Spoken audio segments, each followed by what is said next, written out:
If you're thinking about joining the Boy Scouts, don't. Bad things always happen to the Boy Scouts. Monday, June 3rd, 1996. 5 Boy Scouts ranging from the ages 14 to 15 with their 3 adult troop leaders from Utah about to embark on a 6-day hiking trip in the Grand Canyon on Nanoweep Trail. It's one of, if not the hardest hiking trail in all of the Grand Canyon. You see, this trail is to test your willpower, outdoorsmanship, and resilience, the ultimate Boy Scout test. Although this trail is an official trail by the park, it's not easily seen, and the path isn't even paved because of how few hikers actually take this trail. It's day 1, and it's one of the worst recorded heat waves ever recorded in the Grand Canyon. It's 105 degrees inside the canyon. Everyone's trekking along the path, often having to double check their map to make sure that they're on course to reach the Colorado River. Day 2, and it's 110 degrees in the canyon now. They're still miles away from the river. Tensions are high, people are exhausted, and they're quickly going through their water supply. It's too late to turn back, so they keep pushing forward. Day 3, the hottest day,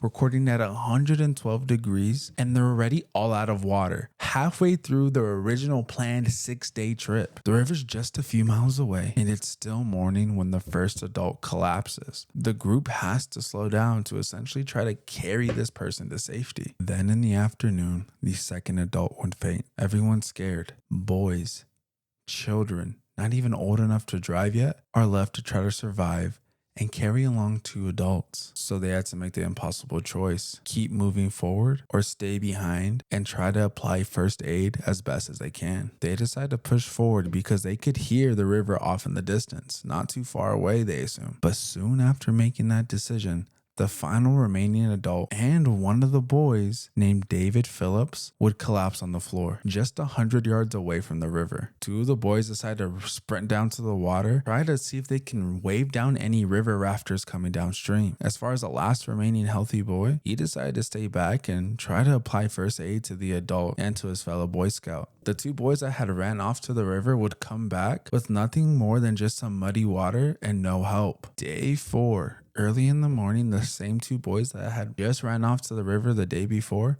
would go back out again to see if they could find help. And luckily, they were able to wave down some river rafters, and an emergency team was immediately deployed. And everybody would survive, except for 15-year-old David, who had unfortunately passed away due to heat exhaustion.